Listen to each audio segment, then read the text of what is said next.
So I can confirm firstly that the COVID certification scheme requiring certain venues and events to check the vaccine or test status of attendees will come to an end next Monday, the 28th of February.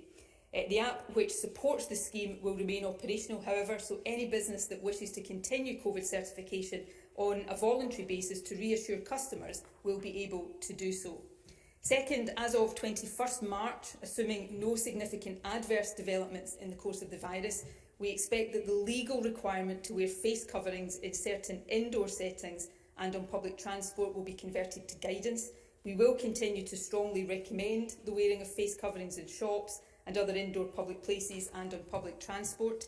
We also expect on 21st March to lift the legal requirement for businesses, places of worship and service providers to have regard to guidance on COVID and to take practicable measures set out in the guidance. And the legal requirement on businesses and service providers to retain customer contact details is also expected to end on 21st March. Presiding officers, governments obviously must act lawfully, and that means we cannot impose legal restrictions when it is disproportionate to do so.